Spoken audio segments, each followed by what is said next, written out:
ಸಾಮಾಜೀಕರಣ ಎಂದರೇನು ಅದರ ಬಗ್ಗೆ ಪೀಠಿಕೆಯನ್ನ ನೀಡಲಿದ್ದಾರೆ. ಮತ್ತು ಎರಡನೇ ಅಂಶ ಮಾನವನಿಗೆ ಸಾಮಾಜಿಕ ಪರಿಸರದ ಅಗತ್ಯತೆಯ ಬಗ್ಗೆ. ನೋಡಿ, ಈ ಒಂದು ವಿಷಯಗಳನ್ನ ಕುರಿತುಬಿಟ್ಟು ನಮ್ಮ ಶಾಲೆಯ ಲಾವಣ್ಯ ಹಿರೇಮಠ, ಪ್ರತಿಭಾ ಪಾಟೀಲ ಮತ್ತು ಜ್ಯೋತಿ ಬೆಂಚಿ ಇವರು ವಿಷಯವನ್ನ ಮಂಡನೆ ಮಾಡಲಿದ್ದಾರೆ. ಈಗ ಫಸ್ಟ್ ಯಾರು ಬರ್ತೀರಾ? Jyothi Benchi. Yes, come on the dais. ನೋಡಿ, ಉಳಿದಂತರು ಅದಕ್ಕೆ ಎಕ್ಸ್ಪ್ಲೈನ್ ಮಾಡೋದನ್ನ ನಿಧಾನ ಕೇಳಿಸ್ಕೊಳ್ಳಿ. ಚಟುವಟಿಕೆ 2, ಸಮಾಜೀಕರಣ ಬಗ್ಗೆ ಪೀಠಿಕೆ. ಸಮಾಜೀಕರಣ. ನಾವು ಸಮಾಜದ ಸದಸ್ಯರಾಗಬೇಕಾದರೆ ಸಮಾಜದಲ್ಲಿಯೇ ಬಾಳಬೇಕು. ನಾವು ಸಮಾಜದ ಸದಸ್ಯರಾಗಬೇಕಂದ್ರೆ ಸಮಾಜದೊಳಗೆ ಬಾಳಿದ್ ಮಾತ್ರ ನಮಗೆ ಸಮಾಜದ ಸದಸ್ಯರಾಗಲಿಕ್ಕೆ ಸಾಧ್ಯ ಆಗ್ತದೆ. ಈಗ ನಾವು ಕಲಿತಿರುವ ಭಾಷೆ, ಓದು, ಆಟ, ಯೋಚನಾ ವಿಧಾನ ಮತ್ತು ನಮ್ಮ ದೈಹಿಕ ಭಾಷೆಗೆ ಮೊದಲಾದವುಗಳನ್ನು ಕಲಿತುಕೊಳ್ಳಲು ಸಾಧ್ಯವಿಲ್ಲ. ಹೀಗೆ ಕಲಿತುಕೊಳ್ಳುವ ಕ್ರಿಯೆಯನ್ನು ಸಮಾಜೀಕರಣ ಎನ್ನುತ್ತೇವೆ. ಸಮಾಜೀಕರಣ ಎಂದರೇನು ಅಂತಂದು ಪ್ರಶ್ನೆ ಬರ್ತೈತೆ ನಿಮ್ಗೆ. ಅದಕ್ಕೆ ಉತ್ತರ ಏನಂದ್ರ, ನಾವು ಕಲಿತಿರುವ ಭಾಷೆ, ಓದು, ಆಟ, ಯೋಚನಾ ವಿಧಾನ, ದೈಹಿಕ ಶ್ರಮ, ಭಾಷೆ ಮೊದಲಾದವುಗಳನ್ನು ಕಲಿತುಕೊಳ್ಳಲು ಸಾಧ್ಯವಿಲ್ಲ. ಹೀಗೆ ಕಲಿತುಕೊಳ್ಳುವ ಕ್ರಿಯೆಯನ್ನು ಸಮಾಜೀಕರಣ ಎನ್ನುತ್ತೇವೆ. ಕ್ವಶನ್ ಏನಂದ್ರ, ಸಮಾಜೀಕರಣ ಎಂದರೇನು? ಅದಕ್ಕೆ ಉತ್ತರ, ನಾವು ಕಲಿಯುವ ಭಾಷೆ, ಓದು, ಆಟ, ಯೋಚನಾ ವಿಧಾನ, ದೈಹಿಕ ಭಾಷೆ ಮೊದಲಾದವುಗಳನ್ನು ಕಲಿತುಕೊಳ್ಳಲು ಸಾಧ್ಯವಿಲ್ಲ. ಹೀಗೆ ಕಲಿತುಕೊಳ್ಳುವ ಕ್ರಿಯೆಯನ್ನು ಸಮಾಜೀಕರಣ ಎನ್ನುತ್ತೇವೆ. ನೆಕ್ಸ್ಟ್, ಶಾಲೆಯಲ್ಲಿ ಔಪಚಾರಿಕ ಶಿಕ್ಷಣ ದೊರೆಯುತ್ತದೆ. ಸ್ನೇಹಿತರ ಗುಂಪಿನಲ್ಲಿ ನಾವು ಇತರರೊಡನೆ ಸಹಕರಿಸಿ ಒಟ್ಟಾಗಿ ಬಾಳುವುದನ್ನು ಕಲಿಯುತ್ತೇವೆ. ಸಮೂಹ ಮಾಧ್ಯಮಗಳು ನಮಗೆ ಹೊರ ಜಗತ್ತಿನ ತಿಳುವಳಿಕೆಯನ್ನು ನೀಡುತ್ತವೆ. ಯಾವ ಮಾಧ್ಯಮಗಳು ನಮಗೆ ಹೊರ ಜಗತ್ತಿನ ತಿಳುವಳಿಕೆಯನ್ನು ನೀಡುತ್ತವೆ ಅನ್ನೋದು ನಿಮ್ಗೆ ಪ್ರಶ್ನೆ ಬರ್ತೈತಿ. ಯಾವ ಮಾಧ್ಯಮ ಅಂದ್ರ ಸಮೂಹ ಮಾಧ್ಯಮಗಳು ಅಂದ್ರೆ ಯಾವ್ಯಾವು? ಟಿವಿ,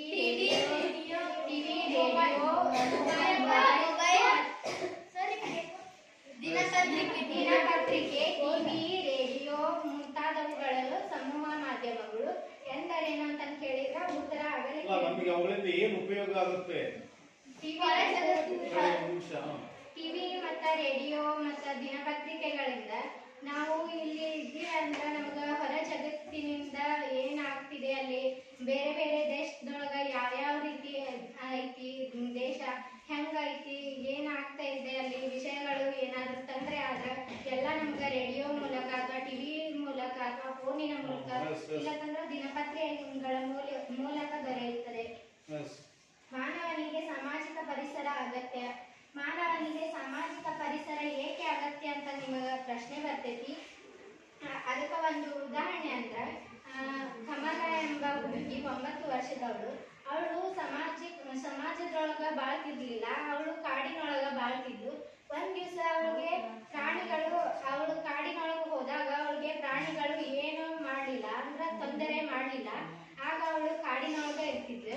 ಅಂದ್ರ ಕಾಡಿನೊಳಗ ಪ್ರಾಣಿಗಳಂತೆ ಇರ್ತಿದ್ಲು, ಪ್ರಾಣಿಗಳಂತೆ ವರ್ತನೆ ಮಾಡ್ತಿದ್ಲು, ಪ್ರಾಣಿಗಳಂತೆ ನಡೀತಿದ್ಲು, ಪ್ರಾಣಿಗಳಂತೆ ಹಸಿ ಮಾಂಸವನ್ನು ತಿನ್ನುತ್ತಿದ್ಲು. ಅದಕ್ಕೆ ಅವಳಿಗೆ ಸಮಾಜ ಅಂದ್ರೇನು, ಸಮಾಜದೊಳಗೆ ಬಾಳಿದ್ರೆ ಯಾವ ರೀತಿ ಇರ್ತೈತಿ ಅನ್ನೋದು ಏನು ಗೊತ್ತಿರ್ಲಿಲ್ಲ. 1920ನೇ ಇಸ್ವಿಯಲ್ಲಿ ಅವಳಿಗೆ 9 ವರ್ಷ. 1920 ಮಿಡ್ನಾಪುರ ಎಂಬ ಗ್ರಾಮದಲ್ಲಿ ಕಮಲಾ ಎಂಬ ಹುಡುಗಿ 9 ವರ್ಷದವಳು. ಆಕಿ ಹಸಿ ಮಾಂಸವನ್ನು ತಿನ್ನುತ್ತಿದ್ದಳು. 4 ಕಾಲುಗಳಿಂದ ನಡೀತಿದ್ಳು. ಅಂದ್ರೆ ಆಕಿಗೆ 2 ಕಾಲಿನಿಂದ ನಾವು ನಡಿಬಹುದು ಅನ್ನೋದು ಏನು ಗೊತ್ತಿದ್ದಿಲ್ಲ. ಅವಳಿಗೆ ಇನ್ನೂ ಸಮಾಜದ ಬಗ್ಗೆ ಅಷ್ಟೊಂದು ತಿಳುವಳಿಕೆ ಇದ್ದಿದ್ದಿಲ್ಲ. ಅವಳು ಕಾಡಿನೊಳಗೆ ವಾಸ ಮಾಡ್ತಿದ್ಲಲ್ಲ, ಹಾಗಾಗಿ ಪ್ರಾಣಿಗಳಂತೆ ಅವಳು ಇರ್ತಿದ್ಲು. ಪ್ರಾಣಿಗಳಂತೆ ನಡೆಯುವುದು, ಪ್ರಾಣಿಗಳಂತೆ ತಿನ್ನುವುದು, ಅವುಗಳಂತೆ ಇರ್ತಿದ್ಲು, ಅವುಗಳಂತೆ ನಡೀತಿದ್ಲು. ಸಾಮಾಜೀಕರಣ ಮತ್ತು ಮಾನವನಿಗೆ ಸಾಮಾಜಿಕರಣ ಪರಿಸರದ ಅಗತ್ಯ ಬಗ್ಗೆ ಆಯಿತು. ಗಟ್ಟಿಯಾಗಿ ಹೇಳೋದು ಪಾಯಿಂಟ್. ಮಾನವನಿಗೆ ಸಾಮಾಜಿಕ ಪರಿಸರದ ಅಗತ್ಯತೆ ಬಗ್ಗೆ. ಪರಿಸರದ ಅಗತ್ಯ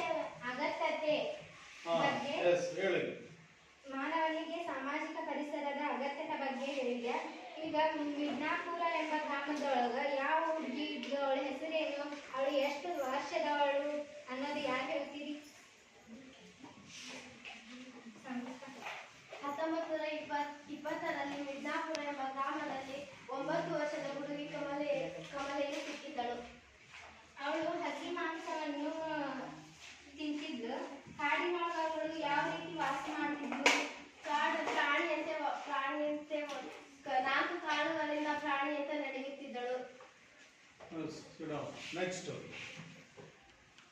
ಅವಳಿಗೆ ಹೊರ ಜಗತ್ತಿನ ಬಗ್ಗೆ ಗೊತ್ತಿರ್ಲಿಲ್ಲ. ಅವಳು ಒಂದ್ ದಿವಸ ಏನ್ ಮಾಡಿದ್ಲಂದ್ರ ಕಾಡಿಗೆ ಬೆಂಕಿ ಬೀಳ್ತೈತಿ.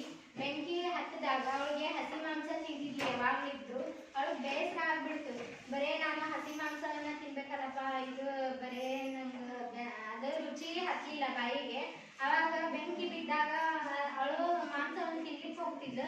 ಅವಾಗ ಹಸಿ ಮಾಂಸ ಇದ್ದಿದ್ದು ಸುಟ್ಟಿರ್ತೈತಿ. ಬೆಂಕಿ ಬಿದ್ದಾಗ ಸುಟ್ಟು ಅದು ಸುಟ್ಟಿದ ಮಾಂಸವನ್ನ ತಿಂದು ನೋಡ್ತಾಳೆ. ಎಷ್ಟು ರುಚಿ ಇರ್ತಲ್ಲ ಅನ್ಕೊಂಡು ಅವಳು ಸುಟ್ಟ ಮಾಂಸವನ್ನ ತಿನ್ಲಿಕ್ಕೆ ಶುರು ಮಾಡ್ತಾಳ. ಅವಾಗ ಈ ಪ್ರಾಣಿ ಪ್ರಾಣಿ ಒಳಗ ಏನು ವಾಸ ಮಾಡ್ತಿದ್ದಲ್ಲ ಪ್ರಾಣಿಯಂತೆ ಕಾಡಿನೊಳಗ, ಆ ಕಾಡಿನಲ್ಲಿ ಪ್ರಾಣಿಯಂತೆ ವಾಸ ಮಾಡೋದನ್ನ ಬಿಟ್ಟು ಹೊರ ಜಗತ್ತಿಗೆ ಬಂದು ಅಂದ್ರ ಇದು ಸಮಾಜದಲ್ಲಿ ಬಾಳ್ಲಿಕ್ಕೆ ಬಂದು ಅವಾಗ ಅವಳಿಗೆ ಗೊತ್ತಾಯ್ತು ಈ ರೀತಿ ಇದ್ರೆ ಚೆನ್ನಾಗಿರ್ತೈತೆ ಅಂತಂದ್ರೆ ಅವಾಗ ಬೇಯಿಸಿದ ಆಹಾರವನ್ನು ತಿನ್ಲಿಕ್ಕೆ ಪ್ರಾರಂಭ ಮಾಡಿದ್ದು. ಬೇಯಿಸಿದ ಆಹಾರವನ್ನು ತಿಂದ್ರೆ ಎಷ್ಟು ರುಚಿ ಇರ್ತೈತೆ ಅನ್ನೋದು ಅವ್ರಿಗೆ ತಿಳಿದು ಮತ್ತೆ ಮಗುವಿನಂತೆ ವರ್ತಿಸಲು ಪ್ರಾರಂಭಿಸಿದಳು. ಅವಳು ಫಸ್ಟಿಗೆ ಇದೇನು ಗೊತ್ತಿರ್ಲಿಲ್ಲ. ಈಗ ಅವಳಿಗೆ ಮಗುವಿನಂತೆ ವರ್ತನೆ ಮಾಡೋದು ಗೊತ್ತಾಯ್ತು, ಮತ್ತೆ ಮಾತನಾಡುವುದು ಗೊತ್ತಾಯ್ತು. ಹೀಗೆ ಸಮಾಜದೊಳಗೆ ಬಾಳಿದ್ದಾರೆ. ನಮ್ಗ ಮಗುವಿನಂತೆ ಎಲ್ಲ ಭಾಷೆ ಬರುತ್ತ, ಮಾತನಾಡುವುದು ಬರುತ್ತ, ಭಾಷೆಯನ್ನ ಕಲ್ಕೊಂಡಾಕಿ ಮತ್ತ ಮಾತನಾಡುವುದನ್ನ ಎಲ್ಲ ಬಂತು. ಅವಳಿಗೆ ಬೇಯಿಸಿದ ಆಹಾರವನ್ನು ತಿನ್ಲಿಕ್ಕೆ ಬಂತು. ಮತ್ತೆ ಮಕ್ಕಳೊಟ್ಟಿಗೆ ಮಕ್ಕಳ ತರ ವರ್ತನೆ ಮಾಡುವುದನ್ನು ಕಲಿತುಕೊಂಡು ಇಷ್ಟು ಹೇಳಿ ನನ್ನ ಮಾತನ್ನು ಎಸ್, ವೆರಿ ಗುಡ್. ನೆಕ್ಸ್ಟ್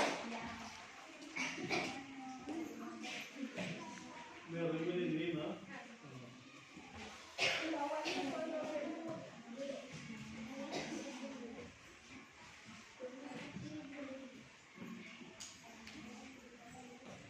ವಿಷಯ ಸಮಾಜ ವಿಜ್ಞಾನ ಚಟುವಟಿಕೆ ಸಾಮಾಜೀಕರಣ ಪೀಠಿಕೆ. ಸಮಾಜೀಕರಣ ಪೀಠಿಕೆ. ನಾವು ಸಮಾಜದ ಸದಸ್ಯರಾಗಬೇಕಾದರೆ ಸಮಾಜದಲ್ಲಿಯೇ ಬಾಳಬೇಕು. ನಾವು ಸಮಾಜದ ಸದಸ್ಯರಾಗಬೇಕಂದ್ರೆ ನಾವು ಸಮಾಜದೊಳಗೆ ಬಾಳಬೇಕು. ಸಮಾಜದಲ್ಲಿ ಇಲ್ಲದೆ ಹೋದರೆ ಈಗ ನಾವು ಕಲಿತಿರುವ ಭಾಷೆ, ಓದು, ಆಟ, ಯೋಚನಾ ವಿಧಾನ ಮತ್ತು ನಮ್ಮ ದೈಹಿಕ ಭಾಷೆ ಮೊದಲಾದವುಗಳನ್ನು ಕಲಿತುಕೊಳ್ಳಲು ಸಾಧ್ಯವಿಲ್ಲ. ಹೀಗೆ ಕಲಿತುಕೊಳ್ಳುವ ಕ್ರಿಯೆಯನ್ನು ಸಾಮಾಜೀಕರಣ ಎನ್ನುತ್ತಾರೆ. ಅಂದ್ರೆ ಸಮಾಜದಲ್ಲಿ ಇಲ್ಲದೆ ಹೋದರೆ ನಾವು ಸಮಾಜದೊಳಗಿಲ್ಲ ಅಂದ್ರೆ ಈಗ ನಾವು ಕಲಿತಕ್ಕಂಥ ಭಾಷೆ, ಓದು, ಆಟ, ಯೋಚನಾ ವಿಧಾನ ಮತ್ತು ನಮ್ಮ ದೈಹಿಕ ಭಾಷೆ ಮೊದಲಾದವುಗಳನ್ನು ಕಲಿತುಕೊಳ್ಳಲು ಸಾಧ್ಯವಿಲ್ಲ.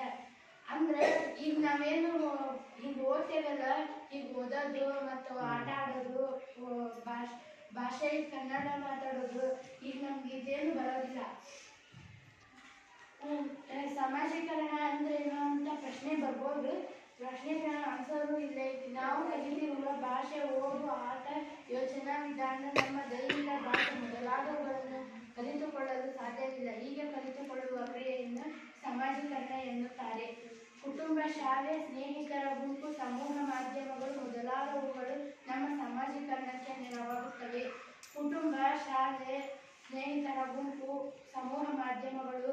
ಸಮೂಹ ಮಾಧ್ಯಮಗಳು ಅಂದ್ರೆ ಫೋನ್ ಇರ್ಬೋದು, ರೇಡಿಯೋ ಇರ್ಬೋದು, ನ್ಯೂಸ್ ಇರ್ಬೋದು, ಇದು ಮತ್ತು ದಿನಪತ್ರಿಕೆ ಇರ್ಬೋದು, ಎಲ್ಲ ಮತ್ತೆ ಟಿವಿ ಒಳಗೆ ನ್ಯೂಸ್ ಇರ್ಬೋದು, ಎಲ್ಲ ತಿಳಿಸ್ಕೊಟ್ಟೆವು. ಸಮಾಜೀಕರಣಕ್ಕೆ ಪೂರಕವಾಗಿರ್ತಕ್ಕಂಥ ಅಂಶಗಳಲ್ಲಿ ಶಾಲೆ ಮತ್ತು ಕುಟುಂಬದ ಬಗ್ಗೆ ಒಂದು 2-3 ವಾಕ್ಯ ಹೇಳು. ಹೆಂಗೆ ಅವು ಸಮಾಜೀಕರಣಕ್ಕೆ ಪೂರಕವಾಗಿದ್ದಾವೆ? ಶಾಲೆಯಿಂದ ಏನು ನಮಗೆ ಉಪಯೋಗ ಆಗ್ತದೆ, ಕುಟುಂಬದಿಂದ ನಮಗೇನು ಉಪಯೋಗ ಆಗ್ತದೆ, ಅವೆರಡರ ಬಗ್ಗೆ ಸ್ವಲ್ಪ ಹೇಳು. ಕುಟುಂಬವು ನಮಗೆ ರಕ್ಷಣೆಯನ್ನು ನೀಡುತ್ತದೆ. ಕುಟುಂಬದಲ್ಲಿ ನಮ್ಮ ತಂದೆ ತಾಯಿ ನಮ್ಮನ್ನು ಶಾಲೆಗೆ ಓದಲು ಕಳಿಸುತ್ತಾರೆ. ಇನ್ನು ಶಾಲೆ ಶಿಕ್ಷಕರು ನಮಗೆ ಪಾಠವನ್ನು ಬೋಧನೆ ಮಾಡುತ್ತಾರೆ. ಶಾಲೆ, ಸ್ನೇಹಿತರ ಗುಂಪಿನೊಂದಿಗೆ ನಾವು ಸೇರಿದಾಗ ಸ್ನೇಹಿತರ ಗುಂಪು ನಮಗೆ ಶಿಸ್ತು ಇದನ್ನೆಲ್ಲ ಕಲಿಸಿಕೊಡ್ತಿದೆ. ಸಮೂಹ ಮಾಧ್ಯಮಗಳು ನಮಗೆ ಹೊರ ದೇಶದ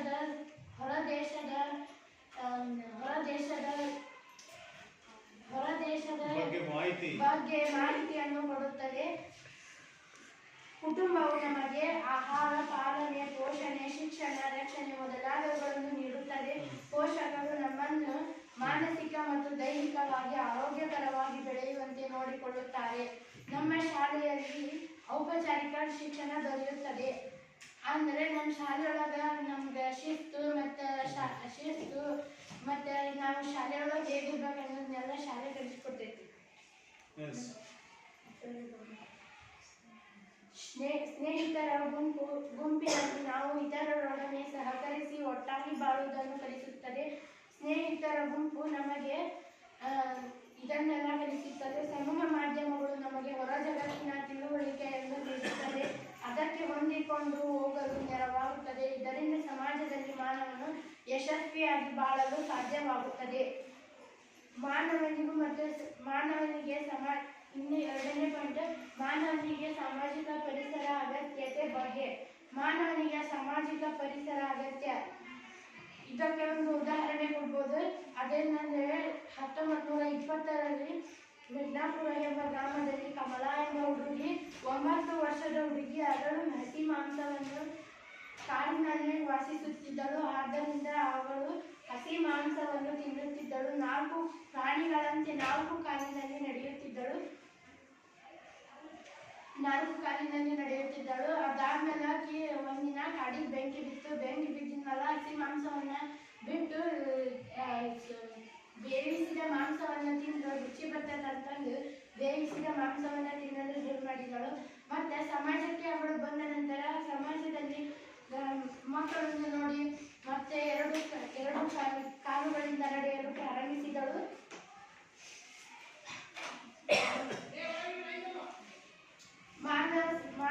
ಸಮಾಜೀಕರಣದಿಂದ ನಮಗಾಗೋ ಉಪಯೋಗ ಏನಂದ್ರೆ ಮಾನವನನ್ನು ಸಮಾಜ ಜೀವಿಯಾಗಿ ಇರಿಸುತ್ತದೆ. ನಾವು ಈ ಮಾನವರೊಳಗೆಲ್ಲ ನಾವು ಹೆಂಗ್ ಸಮಾಜದೊಳಗೆ ಇರ್ಬೇಕನ್ನ ಸಮಾಜೀಕರಣ ಕಲಿಸ್ತೈತಿ. ಸಂಸ್ಕೃತಿಯ ನಿರಂತರ ಮುಂದುವರಿಕೆಗೆ ಸಹಕಾರಿಯಾಗಿದೆ. ಅಂದ್ರೆ ನಾವು ಸಂಸ್ಕೃತಿ ಕಲಿತ್ರ ನಿರಂತರ ಮುಂದುವರಿಕೆ ಅಂದ್ರೆ ಮುಂದೆ ಏನೇನು ಕಲಿತೇವೆ ಅನ್ನೋದಕ್ಕೂ ಅದು ಸಹಾಯಕ ಆಗೈತಿ. ವ್ಯಕ್ತಿಯ ಬೆಳವಣಿಗೆಗೆ ಸಹಾಯ, ನಮ್ಮ ಬೆಳವಣಿಗೆಗೆ ಸಹಾಯ ಮಾಡುತ್ತದೆ. ಶಿಸ್ತು ಮೂಡಿಸುತ್ತದೆ. ಅಂದ್ರೆ ನಾವು ಹೇಗೆ ಶಿಸ್ತಾಗಿರ್ಬೇಕು, ಹೇಗೆ ಮಾತಾಡ್ಬೇಕು, ಹೇಗೆ ಬಿಡ್ಬೇಕು ಅನ್ನೋದನ್ನೆಲ್ಲ ಕಲಿಸ್ಕೊಡ್ತೈತಿ. ವಿವಿಧ ಕೌಶಲ್ಯವನ್ನ ಕಲಿಸ್ಕೊಡ್ತೈತಿ. ಇಷ್ಟೇ ನನ್ನ ಭಾಷಣ.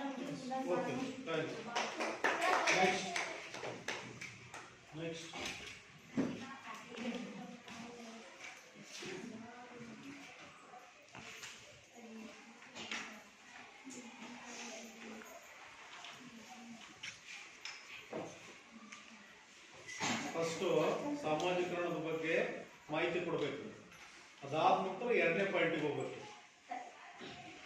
ವಿಷಯ ಸಮಾಜ ವಿಜ್ಞಾನ ಚಟುವಟಿಕೆ ಸಾಮಾಜಿಕರಣ.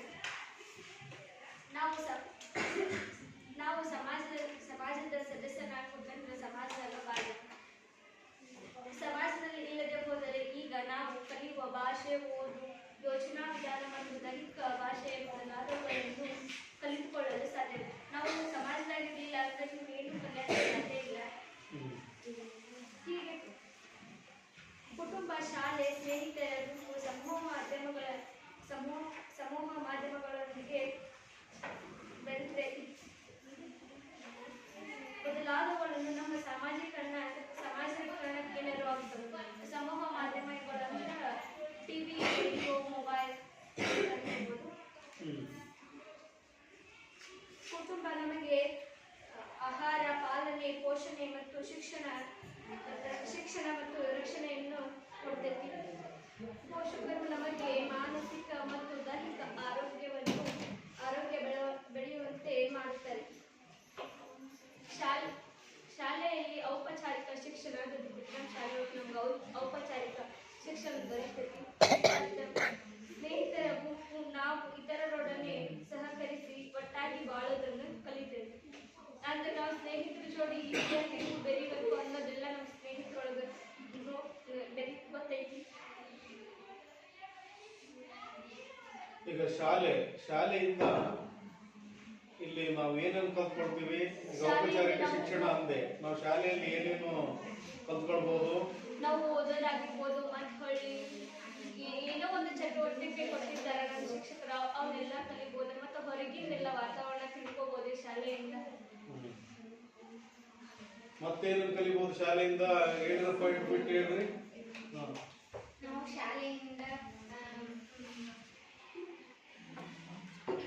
ನಾವು ಶಾಲೆಯಿಂದ ಕುರ್ಚಿ ತಯಾರು ಅಥವಾ ಹೆಣಿಗೆ ಇಡೋದು. ಸರ್ ಹೇಳಮ್ಮ. ನಮ್ಮ ಶಾಲೆಯಿಂದ ಏನು ಇದು ಬ್ರೀಫ್ ಆಗಿರ್ಲಿ, ಸಂಕ್ಷಿಪ್ತವಾಗಿ ಹೇಳ. ನಮ್ಮ ಶಾಲೆಯಿಂದ ಸರ್ ಬೋಧನೆ ಮಾಡ್ತಾ ಇರ್ತಾರೆ. ನಾವು ಅದನ್ನ ತಿಳ್ಕೊಂಡಾಗ ಈಗ ಪ್ರತಿಭಾ ಹೇಳಿದ್ಲು, ಕುಟುಂಬ ನಮ್ಗೆ ಆಹಾರ, ಪಾಲನೆ, ಪೋಷಣೆ, ಶಿಕ್ಷಣ, ರಕ್ಷಣೆ ನೀಡ್ತದೆ. ಶಿಕ್ಷಣ ಅಂದ್ರ ಈ ಪದದ ಅರ್ಥ ಅಂದ್ರ ಅದು ಮಹತ್ವವಾಗಿತ್ತಂದ್ರ ಶಿಕ್ಷಣ ಅಂದ್ರ ನಾವೀಗ ಶಾಲೆಗೆ ಬರ್ತೇವೆ. ಏನ್ ತಂದೆ ತಾಯಿ ನಮಗೆ ಎದಕ್ ಕಳಿಸ್ತಾರಂದ್ರ 2 ಅಕ್ಷರ ಕಲೀಲಿ, ಮುಂದೆ ಅವರು ಒಂದು ನೌಕರಿ ತಗೊಳ್ಳಿ. ಶಿಕ್ಷಕರು ಚೆನ್ನಾಗಿ ಬೋಧನೆ ಮಾಡ್ತಾರ. ಇದರಿಂದ ಸಮಾಜದಲ್ಲಿ ಮಾನವನಿಗೆ ಯಶಸ್ವಿಯಾಗಿ ಬಾಳಲು ಸಾಧ್ಯ. ಮಾನವನಿಗೆ ಸಾಮಾಜಿಕ ಪರಿಸರ ಅಗತ್ಯವಾಗಿದೆ. ಮಾನವನು ಸಾಮಾಜಿಕ ಪರಿಸರ ಅಗತ್ಯ. 1920ರಲ್ಲಿ ಮಿಡ್ನಾಪುರ ಎಂಬ ಗ್ರಾಮದಲ್ಲಿ ಕಮಲಾ ಎಂಬ ಆಕೆಗೆ 9 ವರ್ಷ. ಅಕ್ಕಿ ಹಸಿ ಮಾಂಸವನ್ನು ತಿನ್ನುತ್ತಿದ್ದಾಳ. ಅಕ್ಕಿ ಮತ್ತು ಪ್ರಾಣಿಗಳಂತೆ 4 ಕಾಲಿನಿಂದ ನಡೀತಾಳ. ಅಕ್ಕಿಗೆ 1 ದಿವಸ ಕಾಡಿಗೆ ಬೆಂಕಿ ಬೀಳುತ್ತೆ. ಅವಾಗ ಅದು ಪ್ರಾಣಿ ಅಂತ ಸುತ್ತಿರ್ತೈತಲ್ಲ, ಅದನ್ನು ತಿಂತಾಳ. ಅಕ್ಕಿಗೆ ಗೊತ್ತಾಗ್ತೈತಿ ಹಸಿ ಮಾಂಸ ತಿನ್ನೋದ್ರಿಂದ ರುಚಿ ಇಲ್ಲ. ನಾನು ಬೇಯಿಸಿದ ಪದಾರ್ಥ ತಿನ್ನೋ ಇಷ್ಟು ರುಚಿ ಇರ್ತದೆ. ಅನಂತರಕ್ಕೆ ಬೇಯಿಸಿದ ಪದಾರ್ಥ ತಿಂತಾಳ. ಮತ್ತು ಅವನಿಗೆ ಸಮಾಜಕ್ಕೆ ಬರ್ತಾಳ. ಅವಾಗ ಅಕ್ಕಿಗೆ ಗೊತ್ತಾಕೈತಿ ಸಮಾಜದಾಗ ಹಿಂಗಾಕೈತಿ ಅನ್ನೋದು. ಅಕ್ಕಿ ಎಲ್ಲರ ಜೋಡಿ ಬೆರಿತಾಗ ಕುದುಕಿ ಅಂತ ಹಾಕ್ತಾಳ. ಅಕ್ಕಿಗೆ ಮತ್ತು ಬೇಯಿಸಿದ ಆಹಾರ ತಿನ್ನೋದು ಗೊತ್ತಾಕೈತಿ. ಅಕ್ಕಿ 2 ಕಾಲಿಂದ ನಡೆಯಕ್ಕೆ ಆಗೋದಿಲ್ಲ. ಅಕ್ಕಿಗೆ ಅನ್ನಿಸ್ತದ 2 ಕಾಲಿಂದ ನಡೆಯಕ್ಕೆ ಬರುತ್ತೆ ಅಂತ ಇಷ್ಟೇ.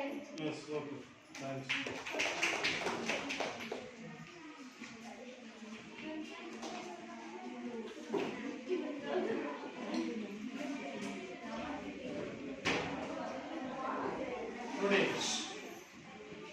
ಈಗಾಗಲೇ ಚಟುವಟಿಕೆ 1 ಮತ್ತು 2ಕ್ಕೆ ಸಂಬಂಧಪಟ್ಟ ಹಾಗೆ 3 ಜನ, ಮತ್ತೆ ಇನ್ನೊಂದು ಚಟುವಟಿಕೆ ಸಂಬಂಧಪಟ್ಟ ಹಾಗೆ 3 ವಿದ್ಯಾರ್ಥಿಗಳು ತಮ್ಮ ವಿಷಯದ ಬಗ್ಗೆ ಮಂಡನೆಯನ್ನು ಮಾಡಿದ್ದಾರೆ.